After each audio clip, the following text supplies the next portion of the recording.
good afternoon. Welcome back to the Symposium, International Symposium of Nomad on Southeast Asia. Actually, on the third session of today's meeting. So now we're going to have the third sessions, with the topics rights, arts, and movement.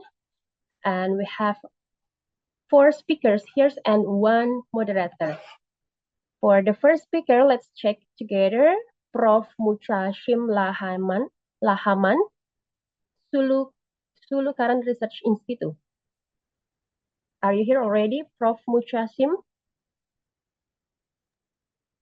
Yes, I'm here. Yeah, okay. And then the next is Mr. Firdaus Sani, Orang Laut SG from Singapore. Yes, I'm here. Hello. Hello, sir. And then the next is Prof. Maxime Boutry, Center for Southeast Asia. Hello. Where is Prof. Maxime? Are you ready? Okay, let's skip to the next person. Dr. Pittayaporn from Chulalongkorn University. Good afternoon. Hello, good afternoon, sir. Nice to meet you. And our moderator for this session, Bapak Henry Thomas Simarmata. Hello. Halo, Pak. Selamat siang. Baik, so we're gonna check again. Prof. Maxime, is he already joined with us or not yet? I think we can start. Okay, let's skip when he joins, maybe in the next minute. So to make it short, the time is yours for our moderator, Bapak Henry Thomas Simarmata. Time is yours. Thank you, and also glad to be meeting with you. Allow me just to take 1 minute just to share some of brief introduction for the panel.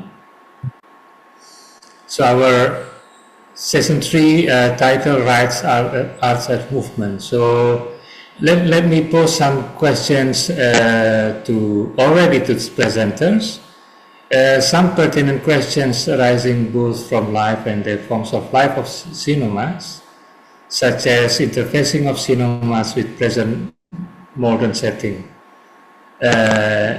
e.g. static tenure, citizenship, socio-economic development, poverty alleviations, and how Nomads present themselves as nomadic and semi-nomadic communities, and cultural artistic expression as nomadic and nomadic symbolism, and can Nomads live as they have been to date. So feel free to post your comment for audience, comment and questions as early as you came to. We have 4 speakers already introduced by our program director, program announcer, 4 speakers, and I will start with Professor Mucha-Shim Lahaman Quiling. She belongs to Panglima Saifuddin clan of Laminusa Island, Sulu Archipelago. She is an educator and researcher on traditional and indigenous knowledge system and processes. She has been with the University of Ateneo de Zamboanga University for 20 years and Mindanao State University in Tawi-Tawi in Mindanao, the Philippines. Previously serving as Associate Professor at Mindanao State University in Tawi-Tawi. She was concurrently with Faculty of Department of Arts and Sciences and Director of the Sama Study Center at Mindanao State University in Tawi-Tawi, 2014 and 2018. She is presently actively involved among Suluan professionals, think tanks, and public intellectuals advocating for conservation of Sulu traditional knowledge and cultural heritage and institutionalizing of Sulu people's vital wisdom. She and her colleagues regularly write and conduct researches on traditional knowledge and advocating for one Sulu epistemology. So I will glad to extend our time and screen to Professor Mucha-Shim. Screen is yours. Thank you very much, Pa Henry, for the introduction. Assalamualaikum warahmatullahi ta'ala wabarakatuh. Waalaikumsalam warahmatullahi wabarakatuh. And good afternoon. I'm speaking before you now from Zamboanga City. It's a city just close to my home, Holo Island. I'm going to share my screen now.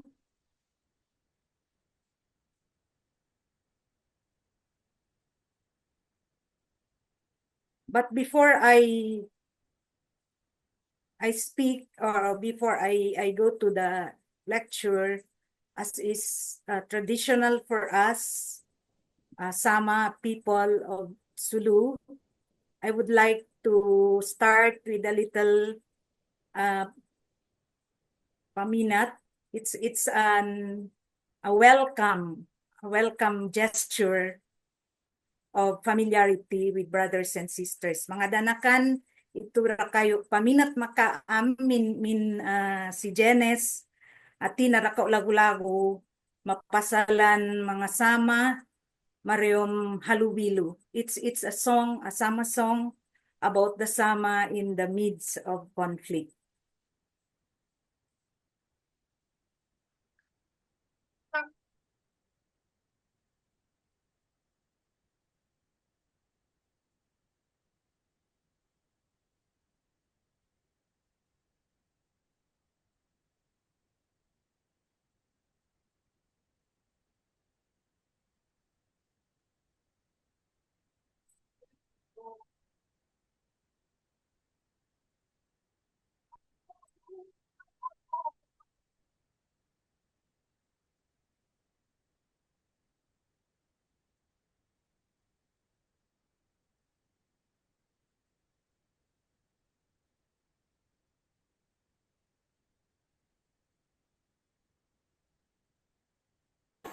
Professor Mucha-Shim, can you put the sound out of your presentations, if we can try?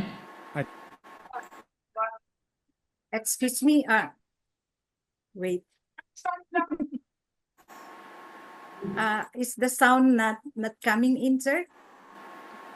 It seems not, so but if you want, you can try again once more, just to hear. Is there a sound, or is I'm putting the speaker on my on my microphone. Yeah, in Zoom you have to out first and then re-enter this screen and put the sound, I think.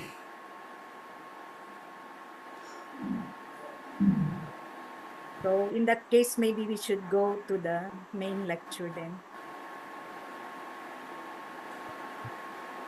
I do not have actually a microphone. So am I coming clear now with just my voice? Yeah, yeah, it's clear. Yeah, thank you. So my grateful thanks to the organizer of the first international conference of the Nomads of Southeast Asia. This has been a dream conference for me, having been out of the academy for a while and having pledged the rest of my productive scholarly years for the Laut. And I was really dreaming that something like this would happen in my lifetime. So my presentation is about the Laut of Sulu Archipelago, human rights, conflict, development, and transformations.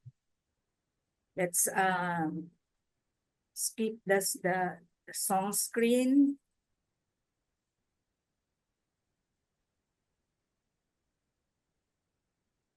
Houseboat-dwelling sea nomads used to be endemic, inhabiting the Sulu Seas and its Sulu Island archipelago.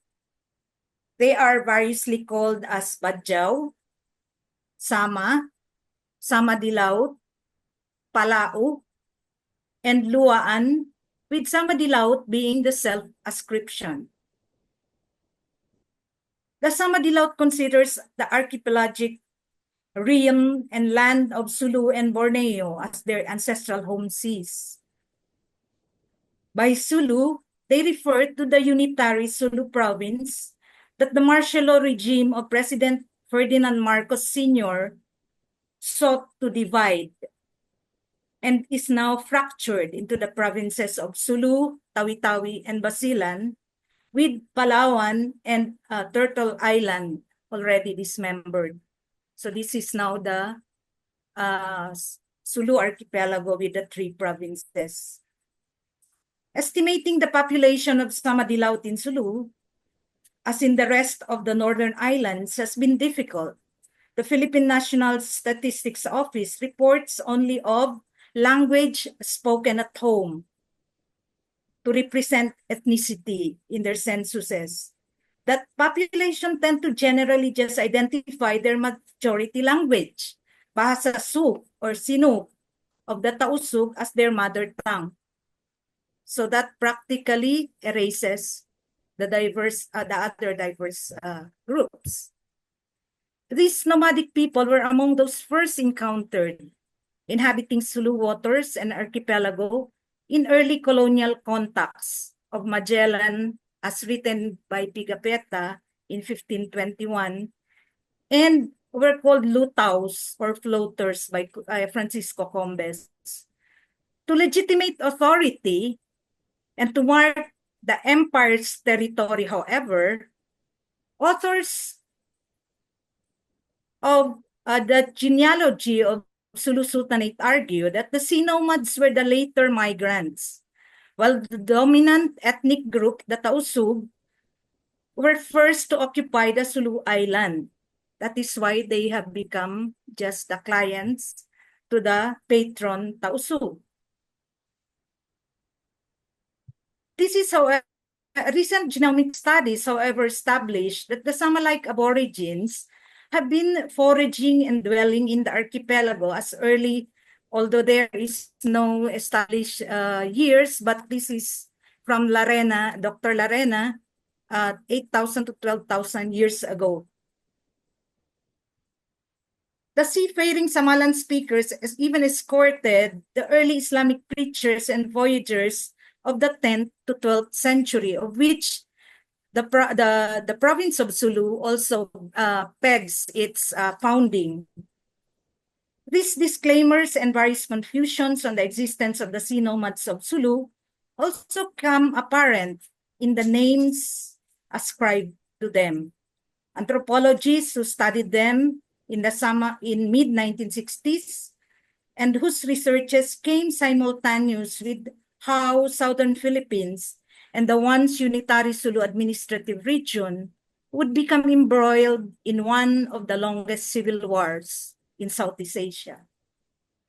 From 1968 to the present, the discourses on ethnicity and culture became tightly intertwined in the politics of identity and rights claims that are further linked with the political economy of land issues, so that any attempt at studying the sea nomads would have to be framed as a contestation of majority ethnic narratives, whose homogenizing claim to self-determination from the mainstream Philippine body politic have been keeping sea nomadism at the fringes of political interest.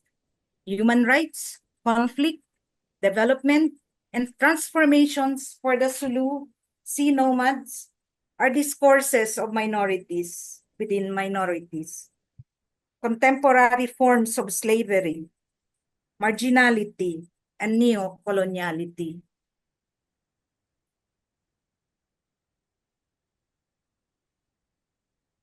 On development and transformations, on human rights and conflict, I am giving the case of education intervention, advocating minority rights in 1998, we founded and operated a nonprofit called Laut Center for Living Traditions, a culture-based, tradition-bound educational platform designed not only to bring educational opportunity to Sama-Bajau, but more to preserve and protect their traditional knowledge and skills.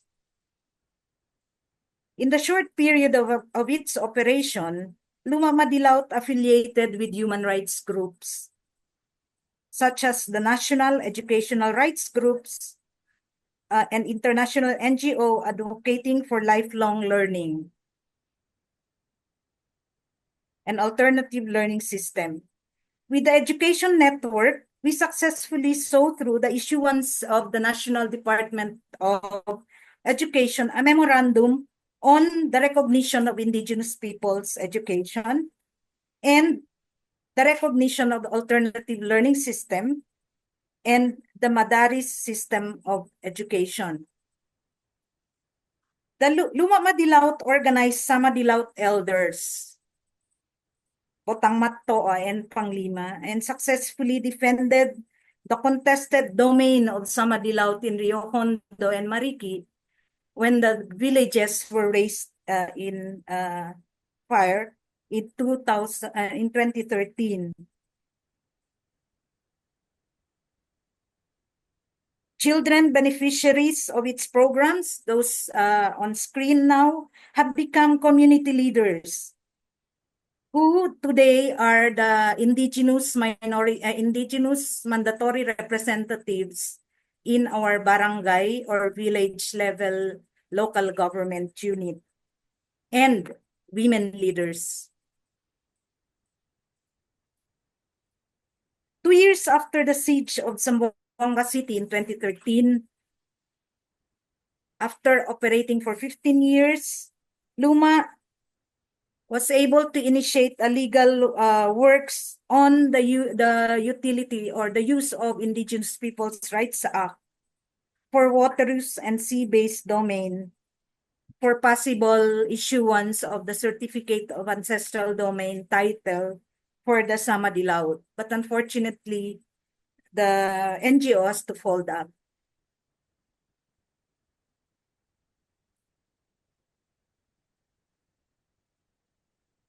So for the development and transformations, I've selected 4 cultural markers because my time is short to illustrate the impact of development and the resultant transformation happening to see nomads in the Philippines.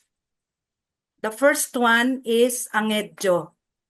The word is a Sinama word corrupted from their contact with the American missionaries and teachers. It's from the word hey Joe. So they corrupted the word and it's called angedjo, which is a way of asking for coins, or the Sama-Bajau diving for coins. The notion that the Sama-Bajau are seafaring and whose economic life basically of fishing is no longer true. Bajau sea life has become obsolete. Although most of the houses are still built by the jetty on stilts, and most of the Sama-Bajau still prefer to travel by sea, the economic activities have changed. Notably, women folk are mostly the income earners as domestic servants, peddlers, and mendicants. Women claim their work as maglayan. Maglayan is sinama to mean to fall in line, as recipients of government Filipino Pantawid Pampamilya or 4-piece conditional cash transfer. That's why when asked the Sama women, what is your job? She says, my job is to line in the ATM machine and just to wait for the ATM to cough out money. So that's the women as household heads. The next indicator is partida system. Partida system is when the Sama-Bajau fishermen enters a wage for labor arrangement with a capitalist.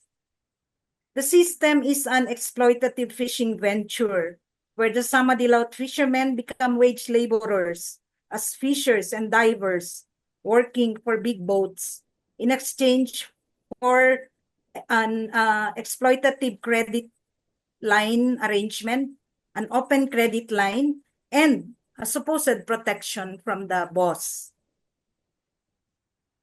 The fourth, okay, so that's the partida for the Bajau as wage for labor. The fourth case that I would like to bring is the case of the Lepa, or rather, the vanishing Lepa. The Lepa or houseboat, once iconic of sea nomadism, have vanished from the horizons of Sulu Sea. Instead, this is what we have. A well-dressed and decorated vessels that are a relic copy of Lepa, created for commemorative ritual of bureaucratic political use. To remember particularly the separation of Tawi-Tawi from Sulu, where Sama-Bajau bodies are totally obscured, if not obliterated, in the cultural dances and of eagle and the costumes displayed.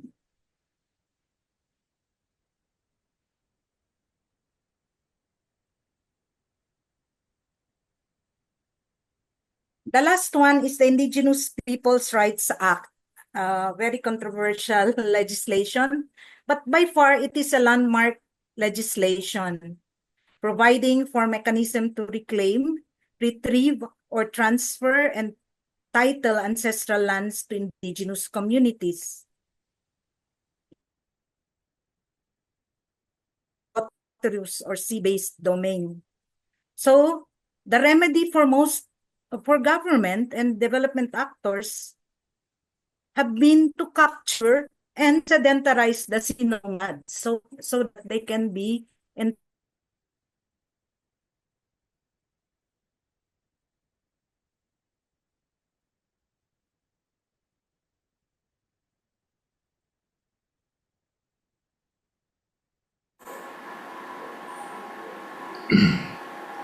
Professor Mucha-Shim, I lost your voice.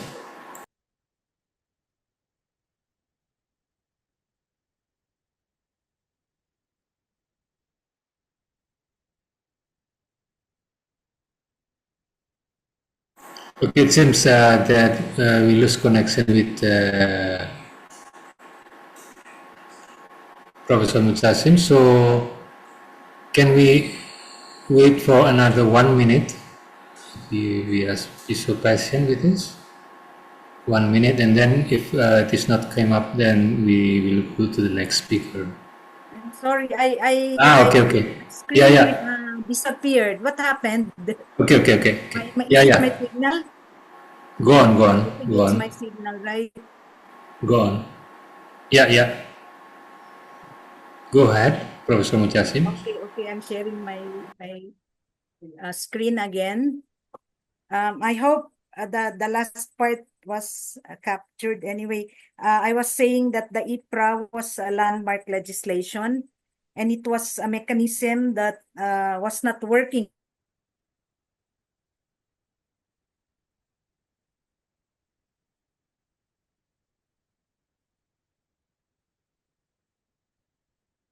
Hello? Yeah. Okay. Professor Mucha-Shim? Yes, I'm still here. That Okay. was not okay. You still have time? 2 minutes? Yes. If you Okay. want, So yeah. I'm coming to my introduction now. The end of my. I think I don't need PowerPoint anymore for this. It's just to say that because the other name of the Philippine Sea Nomads is Luaan.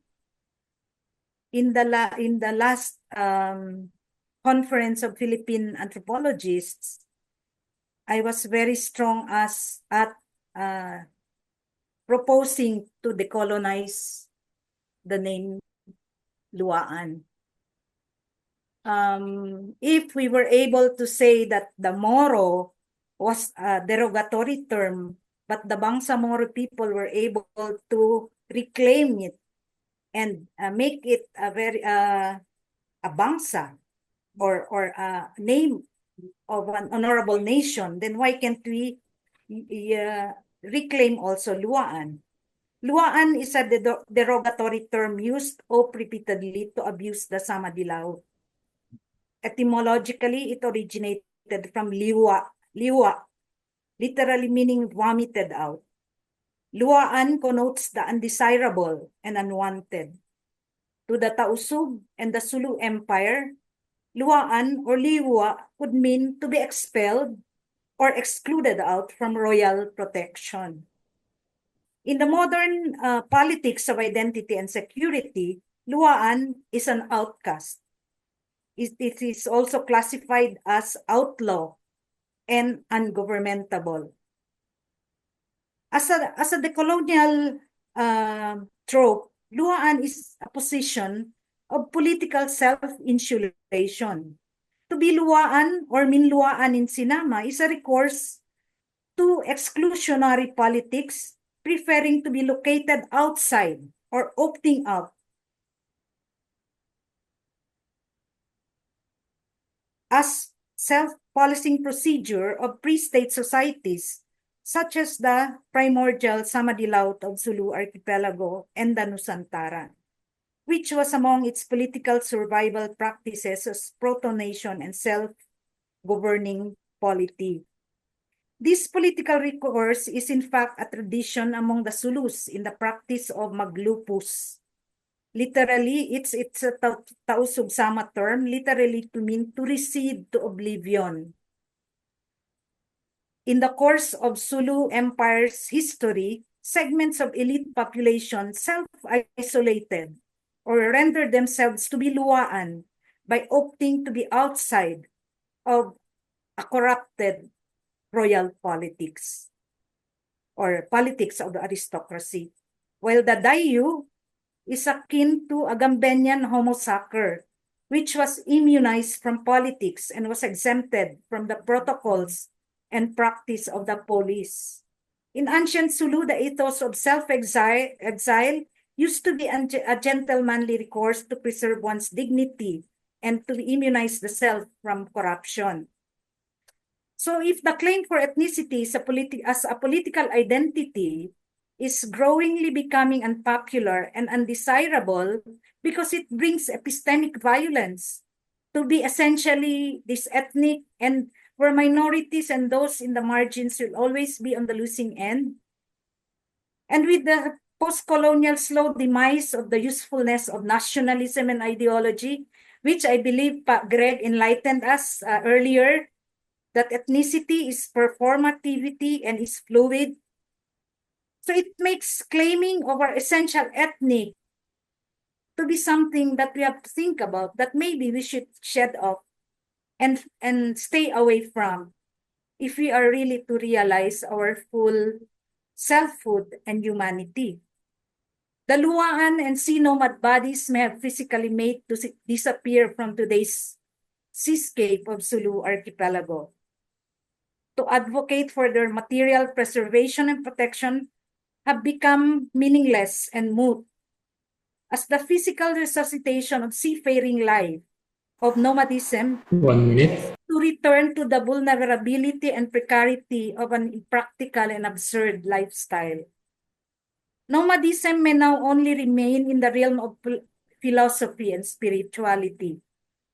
In appropriating nomadism as a way of life and as principle, we apply it as an attitude of freedom and sovereignty to contravene and mitigate the excesses, abusiveness, and ostentatious habit of modern lifestyle. On the other hand, Luaan and nomadism becomes relevant still as a framework, as a recourse to decolonize. In our refusal to succumb to hegemonic totalization and subjectivization in situation of contemporary slavery. So, the Luaan lives, and long live the nomads, long live the Sama-Bajau. Thank you very much. Assalamualaikum warahmatullahi ta'ala wabarakatuh. Waalaikumsalam warahmatullahi wabarakatuh. And we will go to the next of our speakers. Let me do half minutes for the introductions. Firdaus Sani is a fourth generation orang Laut, orang Pulau descendant rooted in southern island of Singapore and Riau Island. Cherishes his family's ties to Pulau Symarbajau. His grandparents' relocation from the island in 1977 didn't sever the connection. Firdaus, nurtured by their stories, founded Orang Laut Singapore in 2020, or Orang Laut SG in 2020. Through this platform, he preserved the island heritage via photography, anecdote, traditional cuisine, skillfully prepared by his mother, Madam Murani binti Rani, through www.oranglaut.sg. Firdaus actively advocates for indigenous representation in Singapore's education and public discourse. His engagement includes TEDx Youth Talk on Sustainability, poetry readings at Singapore Writer Festival, and collaborations with his planet. He was recognized by Honeycomber as one of the Singapore local legends and Prestige magazine 40 under 40. Professionally, Firdaus leverages his experience from WWF Singapore to integrate sustainability with indigenous practices through Orang Laut SG. Additionally, he started Black Sampan, a social enterprise and marketing agency supporting local non-profits and grassroots initiatives. So I will give time to Firdaus Sani, 15 minutes. Have a seat, please. Thank you so much for the introduction. And thank you so much for the invitation. Really nice to be hearing and meeting everybody here. So my name is Firdaus. Maybe I can start by sharing my screen first, if that's okay. Yes, please. Okay. I think I will need to be made a host. Is it possible? Okay, there you go.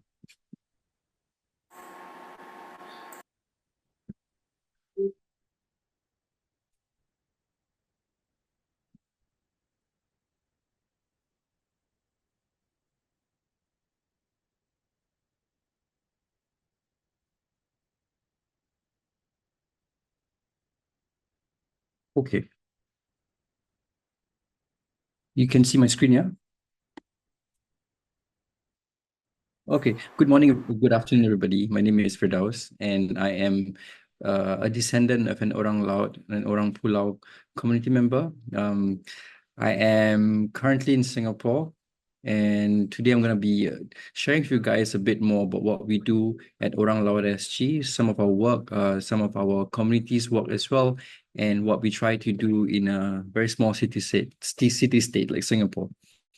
So I started Orang Laut SG in 2020. It's a collective that made up of island descendants who are pushing to reclaim our narratives of the Southern Islands. And we do this through a couple of awareness programs, building education programs, outreach, and art and cultural preservation efforts as well.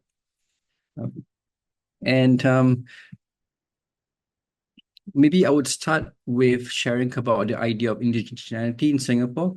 So if you look into the Article 152 of the Singapore Constitution, Malays are the indigenous people in Singapore. But today I'm going to give you guys a different perspective and introducing some of the different groups that have always been around before Singapore was Singapore. And I think during our sharing session, we always try to give an overview, and this would offer a little bit of perspective of what Singaporeans could be if, let's say, we didn't have a lot of political boundaries. And we start with the 7th to 11th century Orang Laut. We have, of course, different sukus. One of them are the suku Gelam as well. We also have the Orang Seletar. They are currently around. They are in Malaysia. They have been assimilated as one of the Orang Aslis in Malaysia. We also have the Orang Kalang. The Orang Kalang usually are the sea nomads that are around the Singapore River. And this has been around before Raffles' arrival as well. And we also have the Orang Selat, the Straits people who are predominantly seafaring group, and they have been assimilated into the term Orang Pulau once they settled into the southern islands of Singapore, and they have very close ties to Riau as well. And we have the Orang Gelam, the Suku Gelam, and this is one of the Orang Laut groups from the Batam Archipelago. Yeah, so I'm just sharing a brief overview of what we know from the kind of research we have done, and just give a little caveat. In no way I am a researcher. I am a descendant who is trying to push for my community's advocacy efforts. I will start with this photo. This is my late grandfather, and my late grandmother as well, Mr. Rani and Miss Madam Nina. Excuse me. And Madam Nina just recently passed on about a couple of weeks ago. She was 90 years old, and she was from an island called Pulau Sekijang. And then she moved to Pulau Semakau when she got married at the age of 17 with my grandfather, my late grandfather. So a lot of the times when I've learned all of my coastal knowledge, it is through them. And this photo was taken by the Singapore's national paper called the Straits Times. And this photo was one of the ways that the people were documented through National Archives. Of course, as you may know, a lot of the committee members, most of the time, they don't usually archive their own stories, don't document their own stories. So a lot of times we have to rely on accidental photographs, or we have to rely on national archives through papers or through any sort of like documentation that the state may have. So, but because of that, a lot of the narratives can seem to be lost because they only capture an overview of the community's perspective. So that's why we started Orang Laut SG to reclaim our narratives as well. And so such as this, The Old Man, the Sea, this was also taken by the Straits Times as well at a different time. It basically documented my grandparents fishing, and why they were documented is also because in the year 1977, when all of the community members of Pulau Semakau were moved to mainland Singapore, they actually returned to the island. My grandfather had 10 children with him, and he went back to the island to live on the jetty on his boat and makeshift huts as well. So he said that the city's air wasn't for him, and he lived there from the 70s to the 90s. He would go back to sea because that's where a lot of his livelihoods he relied on, and at the same time he couldn't disconnect himself from the sea. He was of age of like 60s and I think 70s even. He would often bring me to the southern islands, and that's where I get to learn a lot about my traditions and my community's beliefs as well. So this is an old photo of the jetty that was built in the 1960s on Pulau Semakau. And today, sorry, one second. Today the island is a landfill. A lot of the Singapore's islands has been turned into various teams. We look into Pulau Sudong, one of the examples. It has been turned into a military site. And places like Pulau Bukom has been turned into petrochemical spaces as well. Yeah. So Singapore was once made up of 77 islands, and right now at the southern islands and many of the islands as well, no one are living around these areas. And for us, what we try to do is to look into documentation, and how we document oral knowledge and traditions is through understanding their life experiences on the islands and hearing stories from generation to generation. And what we're trying to do now is to get in touch with more descendants and also people who used to live in these communities to unearth some of the stories that has not been previously recorded. And on the left here, this is actually a photo of me and my mom and my younger sister.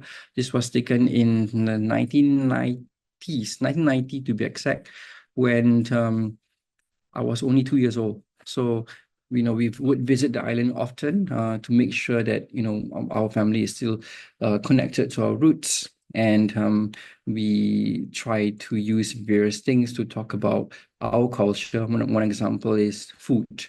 As you can see here. So I think through our work, what we try to do is to look into acknowledging that there are still impacts or relocation of the different coastal communities. So specifically, I'm going to talk about the Orang Pulau, people of the island.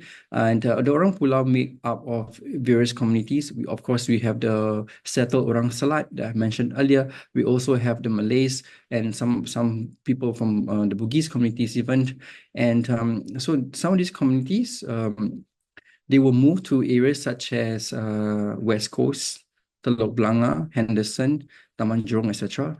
If you look into where they were moved into, some of these community members, actually most of these community members move into areas that are poverty-stricken because they couldn't afford the flats, the HDB flats in Singapore.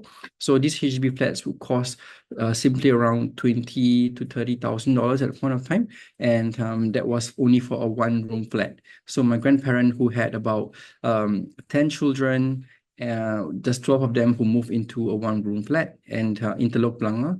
So that's where I also grew up with my grandparents as well.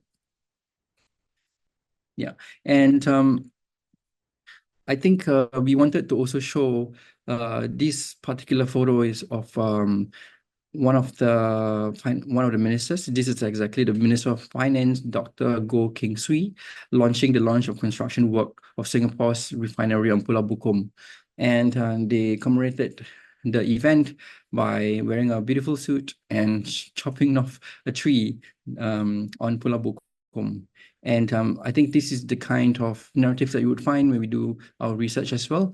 So I think as advocates, what we try to do is to offer a different perspective of what island life was, and looking into some of the narratives that has not been covered in the state media. So some of our efforts will look into acknowledging that the impacts of relocation still exist. It may happen like more than 50 years ago, but we look into acknowledging that there's loss of land, culture, traditions, livelihoods, and traditional values. And there's also a lot of negative social impacts, economical impacts that has happened through generation. So the people that we know of are still living in poverty-stricken areas, and these individuals find it really hard to break the poverty cycle. And not that, we also look into their social identity and also difficulty in adapting living on mainland. One example is their animistic beliefs will be seen to be un-Islamic in a way. And in Singapore, they have a very strong CMIO model, which is Chinese, Malays, Indian, and others. So because of that, a lot of these sub communities will be pigeonholed into just being a Malay Singaporean and readapted into Malay Singaporean communities and culture. And hence the erasure of indigenous communities and the lack of acknowledgement of indigenous communities in Singapore. Yeah. Other than that, there's also very little conservation of heritage spaces, and also for the loss of cultural identity, because a lot of these spaces were important to us, such as the Southern Islands I mentioned earlier, had been turned into areas for relocation, areas that have been gazetted for development, such as recreational areas. We also have petrochemical areas, and we also have spaces for military. And our goals and mission at Orang Laut SG is to really acknowledge that communities have been impacted by displacement, how we can assist and support them, recognize that there's a lot of lost narratives that has to be shared, recognize the sea as a living space to practice our island traditions, share the importance of including indigenous voices in policy making, and advocate for oral narratives of the islanders be part of formal education. I'm going to type a bit more about these things later. But maybe how we started Orang Laut SG is through social media. We started in 2020 just because we wanted to raise awareness about Pulau Semakau, mainly because people know it as a landfill, but we wanted to offer a different perspective of what Orang Laut, of what Orang Laut and Orang Pulau culture is. We use 3 different pillars. When we first started, we used food, art, and stories to talk about our culture. And along the way, we also look into documentation of oral history. And this is something that I've been working on for quite a bit, documenting narratives through Singapore, the different southern islands, and also leading to Riau as well. That's where a lot of my family members are still there. And we are currently working on a book that hopes to document these narratives. And other than that, we also speak to other descendants who are doing a lot of great work in terms of conserving our community's narrative and culture. And we look into engaging more descendants. And we also spoke to the elders as well, these community's elders. This is a community elder from Pulau Bukom. He shared with us, his livelihoods, and he actually used to be a bodybuilder as well. With photo on the right, as you can see here. And our little adventure would look into working with communities in Riau as well. So this is Pak Hassan, community member living in Batam, and he mentioned that he used to live in the island of Pulau Semakau before he moved to Batam. This is before the war. After the war, he was considered as Indonesian, but he has an identity crisis in a sense, because he always believed that he is Singaporean at heart and he speaks like a Singaporean. And of course, the Malay language that he speaks is the Riau Malay. So a lot of the languages that we know of in Singapore Malay is a bit different. It's basically a dialect on its own. So we also look into documenting, some of the traditional crafts that we use and that we can learn from our family members, extended family members in Riau as well. And we, through the work that we do, we cannot not talk about the connection to the Riau Archipelago and the kind of shared beliefs and traditions that are still currently there. So we do our visitations often to make sure that we are able to support the communities there, and to also build the bridge between our traditions and theirs. And it also, no surprise that in 1970s, in 60s as well, there was this Pesta 5S, which basically celebrates maritime culture, like Jong racing and Colate racing as well, where a lot of these people who are invited are from the regions of Riau. So in this photo as well, this was documented in the SG50 project, whereby they documented a couple of individuals who are still actively fishermen in Singapore. And this photo was recently taken by the Straits Times. So these 2 community elders from Pulau Sudong, who has connections to the Orang Galang. And these individuals who are still actively fishing, but a lot of the times they would tell us that, they're facing a couple of challenges because of how fast the sea is changing because of reclamation. And through the work that we do, we also speak to research and data partners. And this is a project that we worked on, a snapshot of it, of documenting the 77 islands that used to be Singapore. Right now we have 64, and a lot of these spaces have been turned into what I mentioned to earlier, petrochemical production companies. So Jurong Island, for example, is made up of 11 islands. And there's also, the effects of colonization as well. If you look into names like Pulau Serangoon has been turned to Coney Island, and St. John's Island that used to be Pulau Sekejang Bendera and Pulau Sekejang Pelepah. Yeah, so a lot of these original names have been changed along the way as well. And what we try to do is to acknowledge the original names and the names that were influenced by coastal communities before that. And some of the current issues and advocacy work that we do, we try to use different platforms. So, for example, here on the left, you can actually see this is a theatre performance that was done by Drama Box. They actually documented the livelihoods and the challenges that are currently facing the Orang Seletar in Johor. And we actually assisted in moderating these panel discussions and talk about how they're currently being impacted and what are their hopes for the future. And the key issues that we're currently pushing for is some of the developing issues that are currently on hand, such as the Greater Southern Waterfront Project in Singapore. So what they're going to do is they're going to be developing about 10 kilometers of coastal promenade in the southern part of Singapore, and that connects to the eastern part. So this might affect our only community space in Singapore, and that's why we are hoping to have wider discussion with the community members and also the individuals and the government groups who are working on this project. So if you can actually see that circle here on the top right, that's actually the only remaining community space. On here, you can actually see there's a lot of boats, and these are very pale in comparison, right, as compared to the yellow circle here. So this is a yacht club. This used to be just around here, but it has expanded massively. But our sampans and our traditional boats are shrinking in numbers. This is also because of licensing issues, because how the law has been structured is that when an elder passes on, the rights to dock their boats at our community space dies off with them. So what we try to do is to work with the government to see how we can change this. But of course, it's a long process, and we want to make sure that we gazette this space as a community's heritage space. And what we try to do is also push for a couple of recommendations on what we want in future. 1 minute.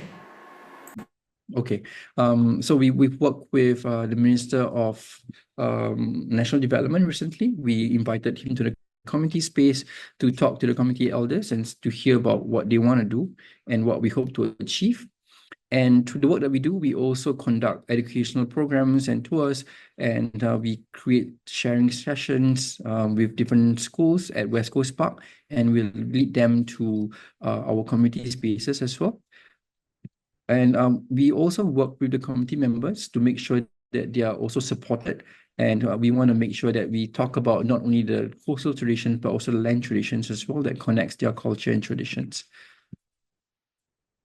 We use food as one of the first few things to talk about our culture. So there's a photo of me, myself, and my mom when we first started in 2020 that we use in local indigenous food to shape what our culture is. And of course, we thought that art is an important tool to talk about intangible parts of our culture. So things like oral traditions, oral knowledge, and things like mantras can be used as an art form that helps to shape what our culture is. This is a photo that was taken of a community member and his son, Che Am, weaving a bubu trap in Singapore's Esplanade. So we actually brought some indigenous communities to make sure that we are able to put a foothold on these communities and reframe them in the sense that there are indigenous communities in Singapore still. So recently, we just launched Tanah dan Air. So this is a heritage garden that connects our land and sea traditions, and we talk about indigenous flora and also how it's being used for food, medicine, and also cultural practices that are more animistic. And we are also trying to push for Hari Orang Pulau, Islanders Day. That's going to be in June next year. What we're hoping to do is to look into sharing this narrative, bringing in all the community members from Singapore and also hopefully Riau as well, and some parts of Malaysia, to see how we can celebrate our culture. Yes, I think that's about it. Thank you. Thank you. And for your presentation, we have food of thoughts. So let me introduce next list of our speakers.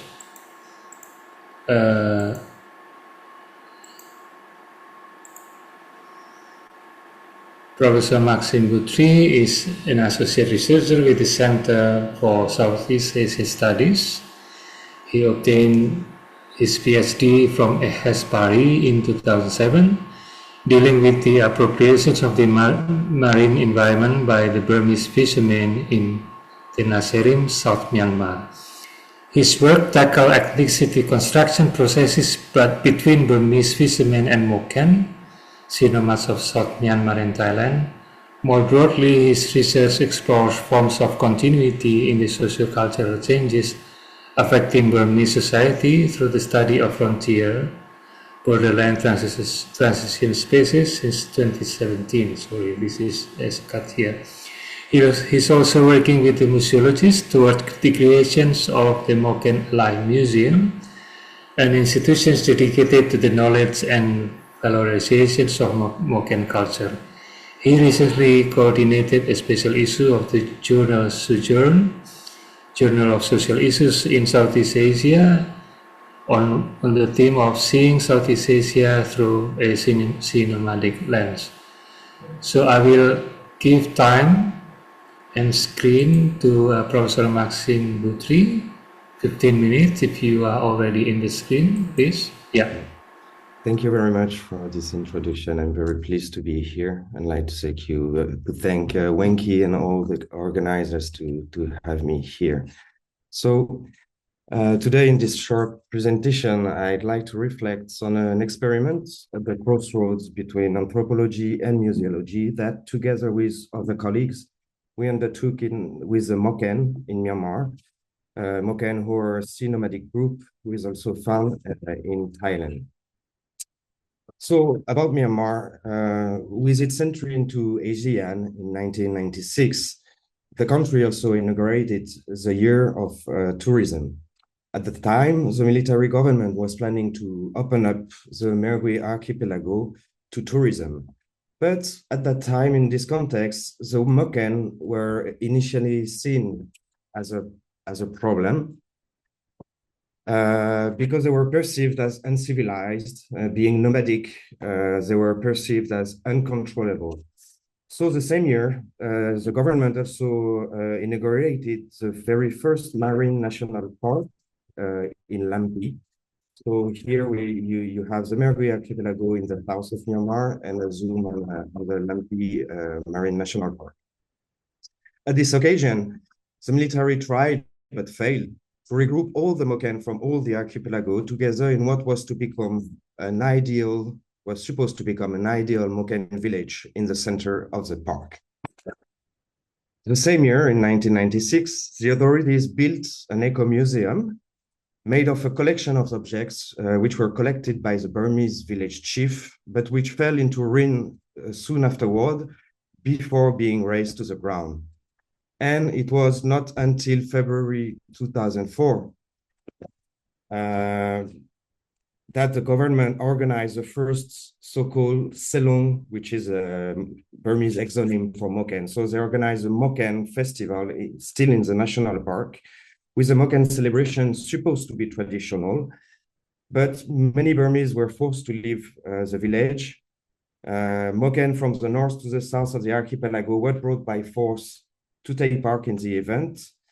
So this event was not without consequences for the Moken population. Besides the forced mobilization and displacement, it also greatly disrupted their ritual calendar.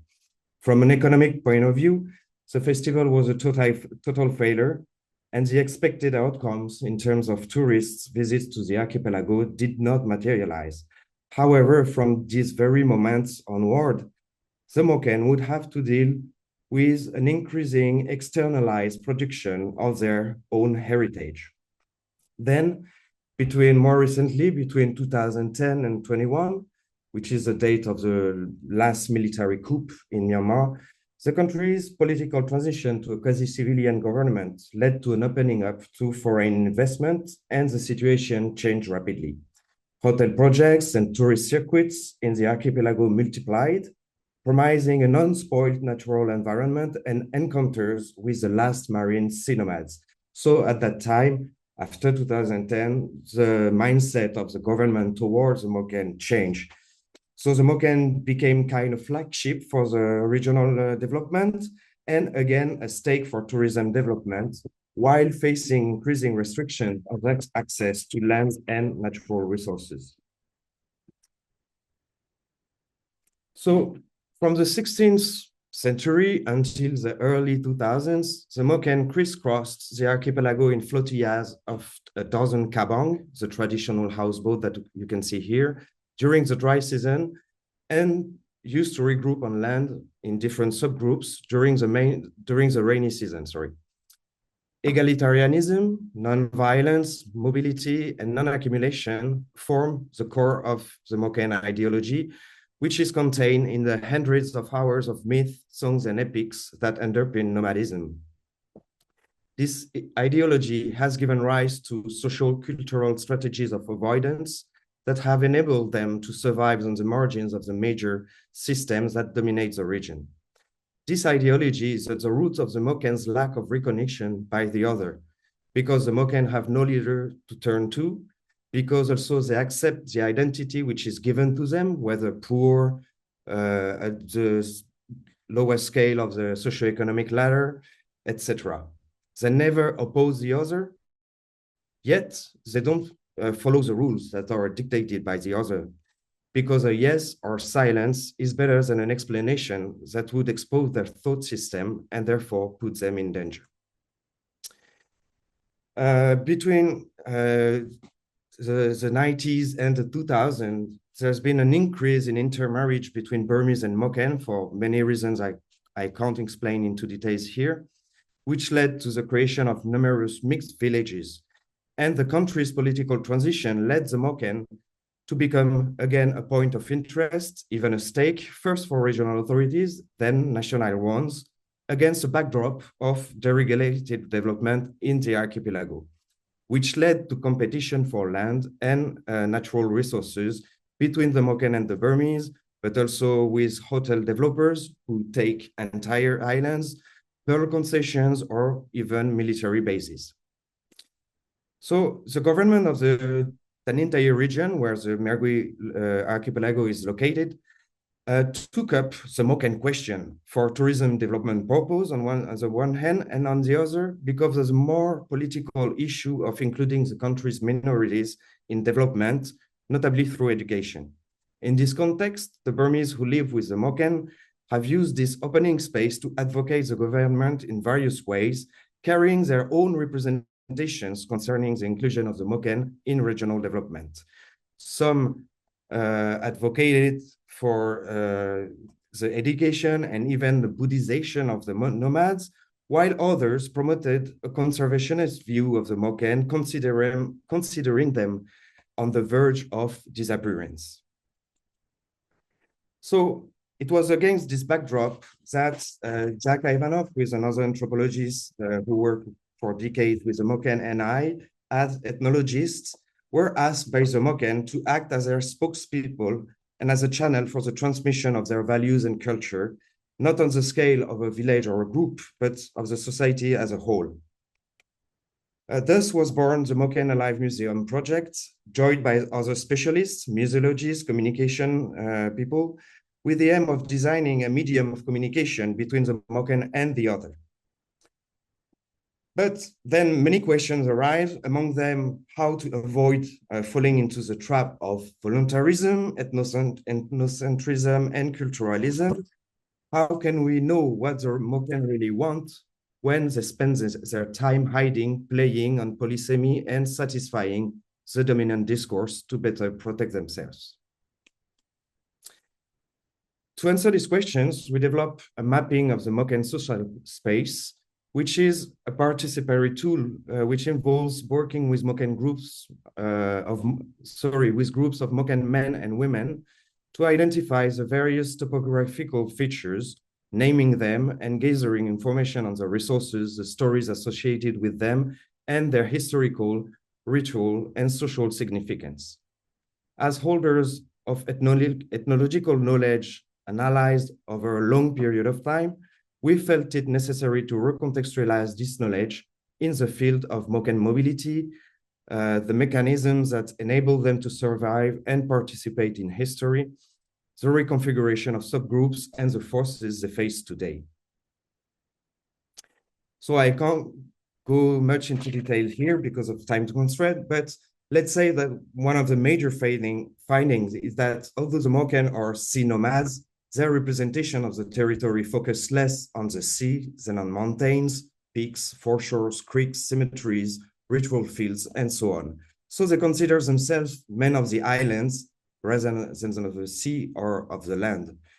So the territory is a network of historical coordinates that structure the space, and which can be indefinitely reconstructed in response to the many external constraints that the Moken face. At the contrary, the dominant sedentary population considers the Moken to be men of the sea with no ties or claims to land.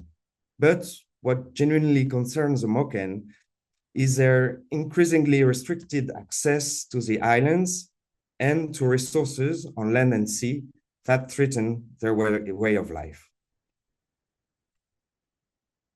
So in this context, some Burmese who have been living with the Moken since decades try to defend both the Moken and their own rights to live in the islands through different strategies.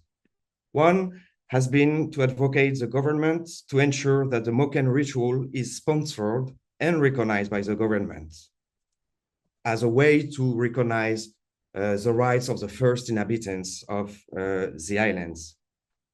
Another strategy has been to valorize Moken naturalist knowledge by trying to involve them in the management of the Marine National Park, but also in other locally administrated marine areas, although with very mitigated successes. The Moken would not really engage, and it even created at some point some fractures among the Moken communities between those participating in and those who were not participating.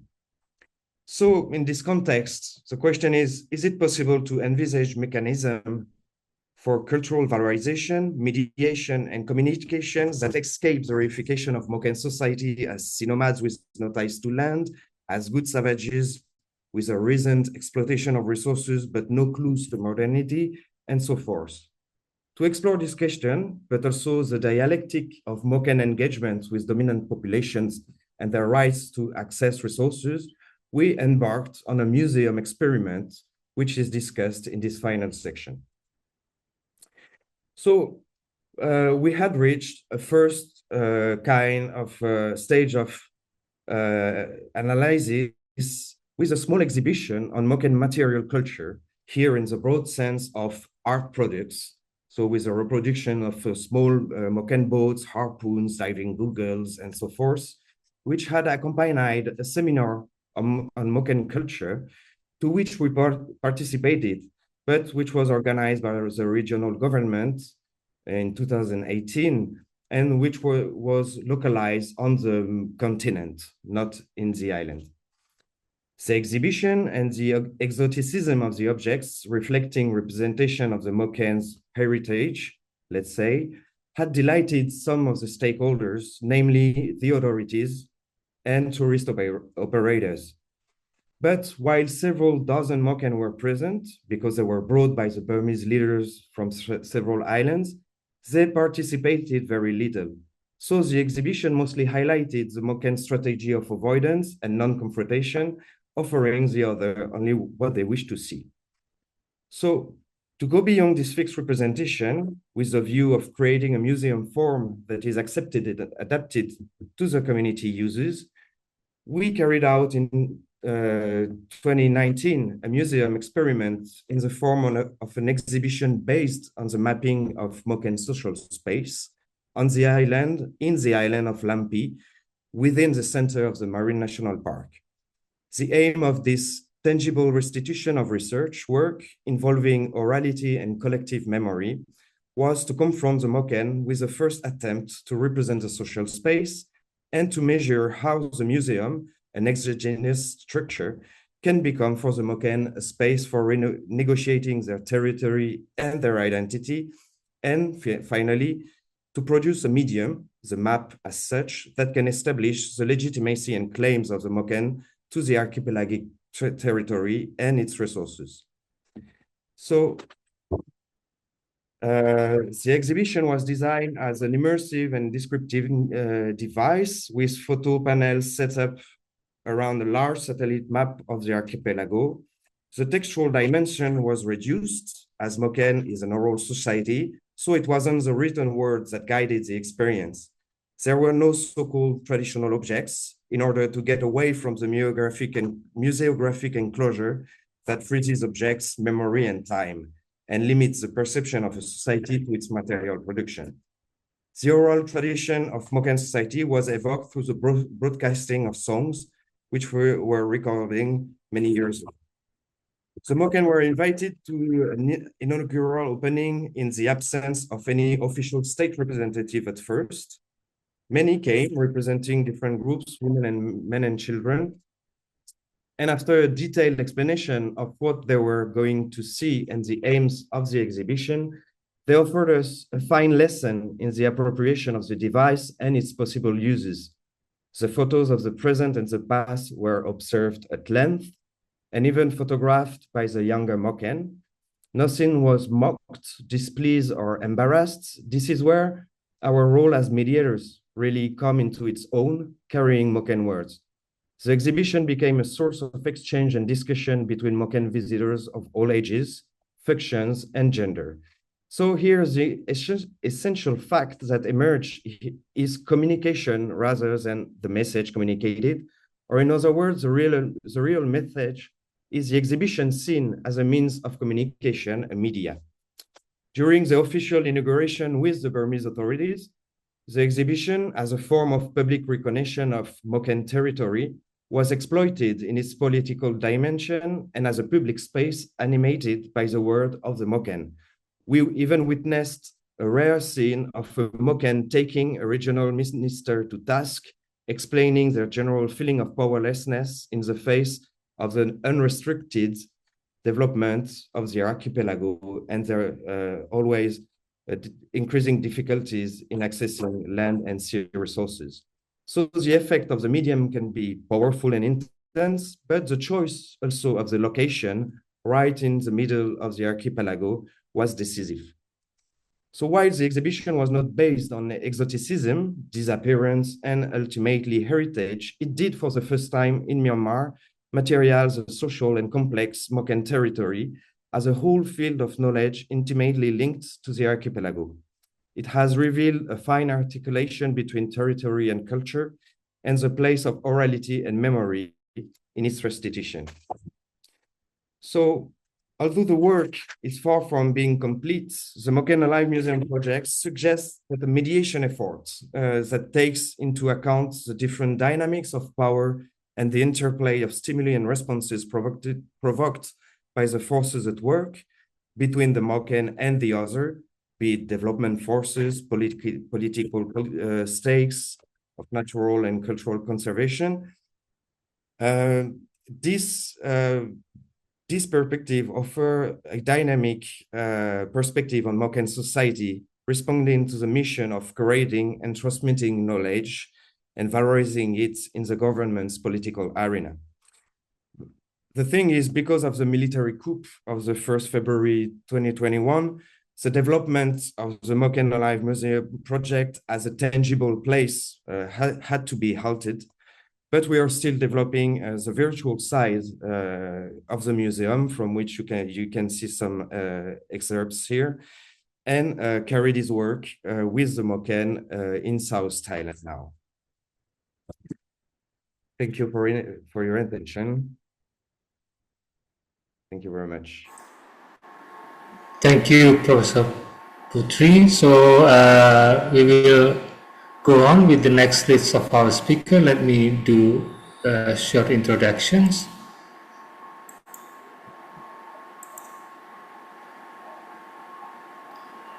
We have here Professor Pittayawat Pittayaporn. Ajahn Pittayaporn is Associate Professor in Linguistic Department of Linguistics, Faculty of Arts, Chulalongkorn University. He is the head of Center of Excellence in Southeast Asian Linguistic Faculty of Arts, Chulalongkorn University. Completed his PhD at the Department of Linguistics, Cornell University. Since 1999, he has received many awards from Thai government and overseas.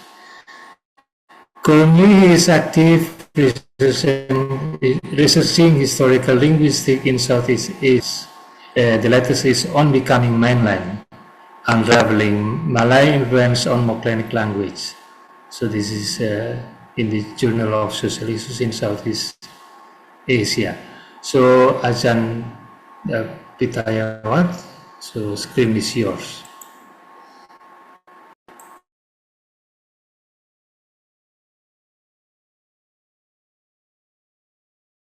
your voice. You need to open your mic.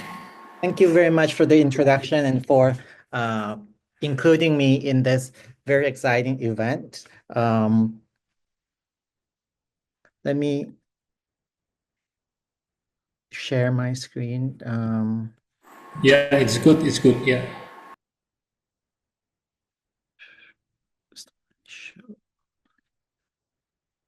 So do you see what do you see on screen now? Yes, yes, it's good. Yeah, we see. No. Can you full screen? Sorry. I'm seeing half screen, not full screen. Oh. Yeah. You need to out first and then re-enter the set screen. Yeah, yeah, yeah, yeah. It's good now.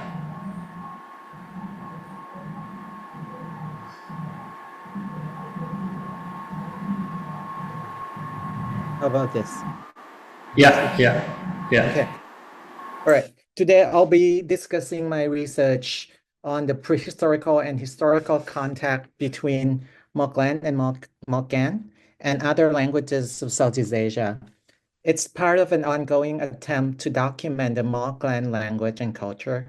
Our team consists of an archivist, a documentary photographer, and a folklorist, in addition to linguists.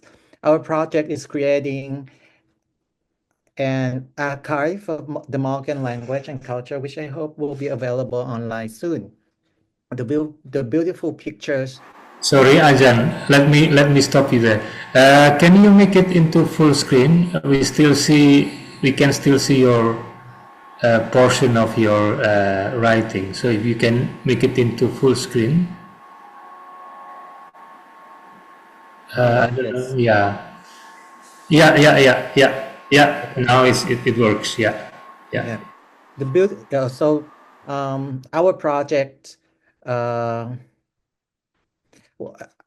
project aims to create an archive of the Moklen language and culture, which I hope will be available online soon. The beautiful pictures that you'll see in this presentation is part of our archive. They were taken by my friend and colleague Atikom Sanchai, who is also here with us. In this presentation, we'll trace the historical migration patterns of Moklen and Moken communities through systematic analysis of contact-induced changes into Moklenic languages. We will also discuss the historical relationships between Moklenic and Malay-speaking communities.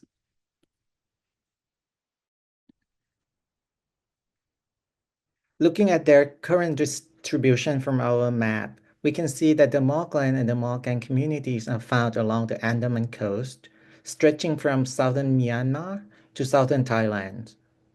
Note that the Uraklawois, the other sea nomadic group of southern Thailand, doesn't actually belong to the Moklenic group, but is considered a northern Malay dialect. So Moken here, this is the group that Maxime talked about just now.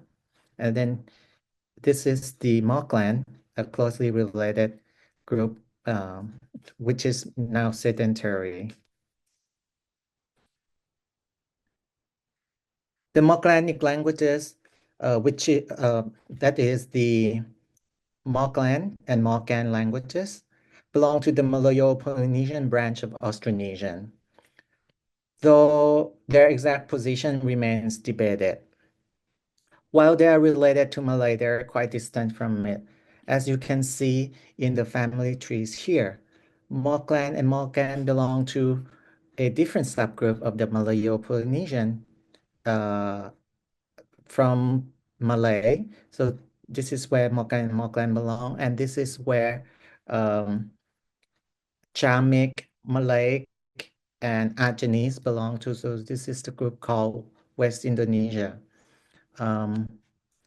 What's important here is that the Moklenic languages are distantly related to Malay and Ajanese. However, what makes Moklenic languages intriguing is that in terms of the sound system and the grammar, they are more similar to languages of mainland Southeast Asia than to their Malayo-Polynesian relatives. You can see here that Moklen and Moken share a lot of structural features with Thai and Khmer, more so than with their cousins Malay and Tagalog. Moreover, the two languages show clear connection to Austroasiatic languages, particularly the Monic and the Aslian languages. For example, we have the Moklanic words for iron, for crab and duck and grandchild and bird, which are ultimately of Austroasiatic origins. They're in clear position within Malayo-Polynesian, and the mainland connections has inspired many hypotheses about their homeland and migration. One from east to west, two from north to south, and two from south to north. I will show in this presentation that the Northern Sumatra hypothesis is the best supported by the analysis of language contact. To propose a migration scenario, we first have to examine language contact that happened before and after Moklen and Moken split into two different languages. To do this, we need to reconstruct the lexicon and the sound system of Proto-Moklanic, the hypothetical common ancestor of Moklen and Moken dialects. Once we have the reconstruction, we can analyze when and with whom the Moklanic languages acquired their vocabulary and structural features. The most obvious result of language contact is lexical borrowings. My research has identified distinct layers of lexical borrowing in Moklen and Moken. The most recent layer is the Thai layer, Southern Thai to be more precise. Southern Thai loanwords in Moklen and Moken are quite transparent. You can recognize them instantly. For example, the words for bowl, happy, and thousand, and many more. Thai borrowings in Moklanic are numerous, but we know that they weren't part of the Proto-Moklanic vocabulary because they aren't found systematically in these languages, thus suggesting that Moklen and Moken borrowed the word independently after having broken up into separate languages. The second layer is the layer of recent Malay loanwords. These words, one part of Proto-Moklanic either. For example, the word for anchor is laboh in Moklen, but labah in Moken. The correspondence between O and O here is unexpected, indicating that they were incorporated into Moken and Moklen independently. However, there's another layer of Malay loanwords. This layer is the most significant because a big portion of the vocabulary of Proto-Moklanic belong to this layer. Unlike the later layer of Malay loanwords, words in this layer can be reconstructed as part of the Proto-Moklanic lexicon. These Malay borrowings usually show developments that are different from words inherited directly from Proto-Malayo-Polynesian. For example, Proto-Malayo-Polynesian S is lost in inherited words, like in the word asu, which became oi, meaning dog in Moklanic. It is in contrast maintained as ch in Malay borrowings. One important thing I would like to point out is that the final H in the Proto-Moklanic words for thin, nipih, and the word meaning 100, latoh, shows that the Malay loanwords must have come from Northern Malay dialects such as Urak Lawot, rather than the southern dialects in the Riau Lingga archipelago or the Malacca region, because in that region, in the southern region, the final letter is still retained as an S. Early Malay borrowings in Proto-Moklanic are numerous. Many are lexical innovations that make Malay dialects distinct from other Malayo-Polynesian languages. For example, the word ngan in Moklanic is from Tengan. Madok for sit is from duduk. Lamak is from lamak, and lopot is from ruput, for example. Rumput, for example. The words for padeh for spicy, Laut for deer, or bad medicine and guiding horn also belong to this layer. You can see that early Malay loanwords are very common words used in everyday life. They are not sophisticated vocabulary in any way. This early Malay layer also includes a number of items that are ultimately of Sanskrit origin, but were borrowed via Malay, such as gajah for elephant and bahui for shoulder. That corresponds to gajah in Malay and bahu, gajah and bahu in Malay. The layer also includes apparent Austroasiatic loans that most likely were borrowed via Malay rather than directly from an Austroasiatic sources. For example, Boutry for iron, ketam for crab, and kebao for buffalo. These resembles the Malay words, which must have been borrowed from an ultimate Austroasiatic source. Most intriguing is the pre-Malay Austroasiatic layer, which comprises words of Austroasiatic origins that aren't shared with Malay. Interestingly, they are shared with Jamic languages and Achinese, pointing to Sumatra as a possible location of contact. This Austroasiatic Aceh-Chamic related layer must have been quite old. It suggests that Moklen-Moken population might have been in contact with Achinese-speaking populations of Sumatra or their Chamic relatives in the relatively distant past. Lastly, there is also a layer of loanwords of unidentified origins. These are key to understanding the history of the Moklen-Moken populations, but unfortunately, we haven't been able to identify their etymological sources. To sum up, we have found 5 layers of loanwords in Moklen and Moken. The Thai layer and later Malay layer are quite recent, and they aren't part of Proto-Moklenic. More revealing are the 2 early layers that were part of the Proto-Moklenic lexicon, the Malay layer and the Austroasiatic Aceh-Chamic related layer. Additionally, there is also a layer of loanwords from unidentified origins that may have been the oldest layer. Not only has language contact left traces in the lexicon, but also in the sound system. Because the early Malay layer is the greatest among the layers of borrowing, how deeply contact with Malay has affected their sound system is particularly revealing. We see this most clearly in 2 features. First, the emergence of aspirated consonants. One main source of aspirated consonants in Moklen and Moken is Thai. We found many Thai loanwords with aspirated consonants, but they're quite recent. For example, tune to carry on head or tune to collide. More revealing are words with aspirated consonants in Proto-Moklenic, particularly words that start with ch, which appears to be an attempt to approximate Malay pronunciation. This is especially evident in borrowed vocabulary such as batang for banana, motang for civet cat, and cha for one, and chobang for airing.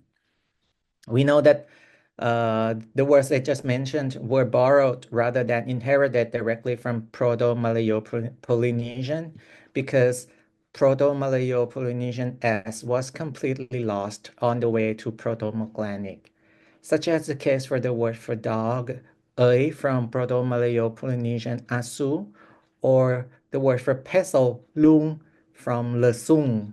So you can see that S just disappeared in inherited words altogether. Second, and perhaps most significantly, is the presence of low vowels. Proto-Malayo-Polynesian didn't have low vowels and all, but we see a systematic lowering of Proto-Malayo-Polynesian high vowels E and U to low vowels and or in Proto-Moklen. For example, gulit, bark of a tree, became golet, and nasik, to ascend, became naat. We also see many words that didn't lower, such as the word for lip in dibin and the word for tell, ikun. One crucial aspect of the lowering process is that the vowel of the first syllable must agree with the vowels of the last syllable with respect to height. If the vowel of the second syllable lowered, so did the vowel of the first syllable. On the other hand, if the vowel of the second syllable didn't lower, neither did the vowel of the first syllable. This pattern of vowel harmony mirrors similar developments in Malay dialects. But what's remarkable is that it affects both borrowed and native vocabulary in Proto-Moklenic. This points to a particularly significant influence from Malay on Moklenic, suggesting that the Moklenic languages and Malay speakers were interacting quite closely together. Having examined the traces of language contact in Moklenic languages, we can now propose a historical scenario for the movement of the Moklen and Moklen populations. The layering that you see suggests a chronological order of language contact, which in turn suggests a scenario of migration. The linguistic evidence strongly suggests that Moklenic speaking groups originated in Sumatra and moved northward over time. The presence of features characteristic of Northern Malay dialects suggests that contact was primarily with Malay speakers from the northern regions of the peninsula, rather than the power centers along the Strait of Malacca. The development of Moklenic could have occurred through two distinct scenarios, but what we have seen earlier, that we see a large number of Malay loanwords and a few significant phonological influence, which is consistent with the scenario of borrowing.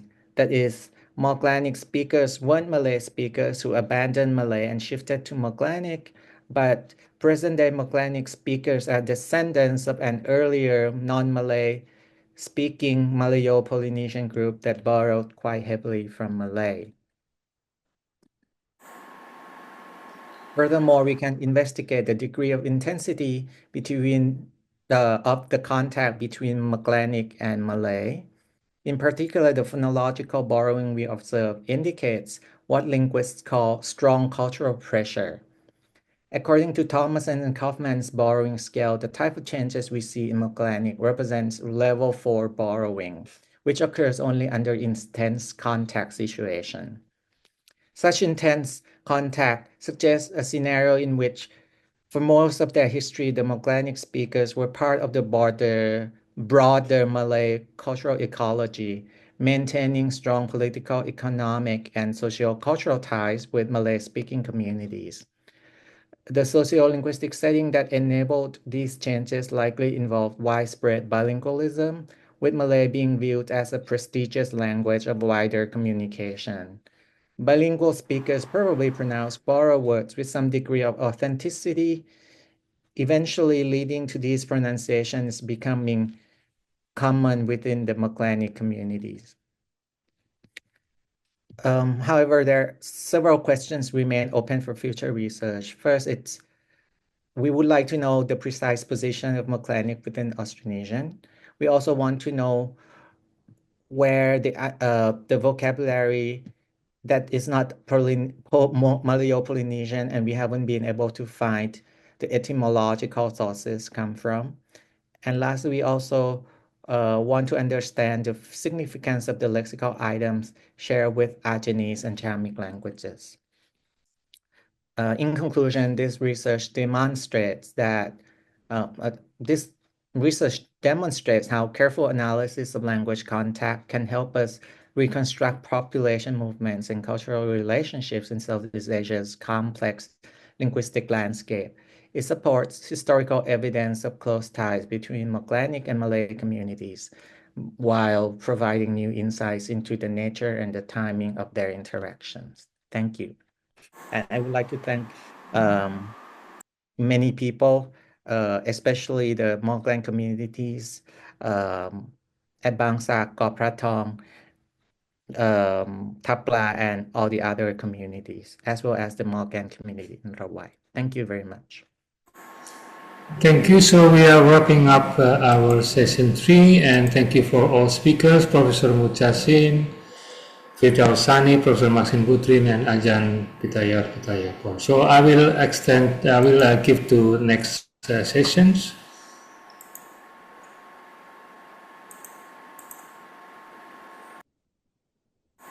Next session, please. So who will take care of next sessions? So we will pass our Q&A because the time is up. So we'll go directly to session 4.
Yeah. There's So a this comment. is- There's a comment from participant. While we are having break, we can have opportunity for question answer up to 35. Yeah. Let me do it one or two, but hopefully we did not too late in passing to the session 4. I think 2 big questions is for Professor Mucha-Shim. So can you a little bit elaborate on that questions, especially in relation with historical context and of course communal situation at this moment. So Professor Mucha-Shim, if you can take that questions at least for 2-minute I'm sorry. discussion.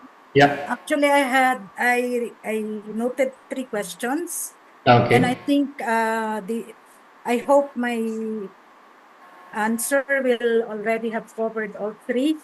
The more significant question for me was the question on the use of indigenous knowledge system as a unifying resource, both politically, culturally, and socially for the Sama-Bajau and the other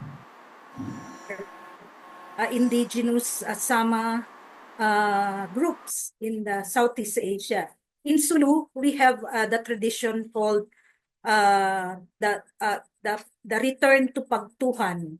Pagtuhan is a kind of spirituality of Sulu, wherein the traditional wisdom is based on our the Adamic, the wisdom of really prehistoric wisdom.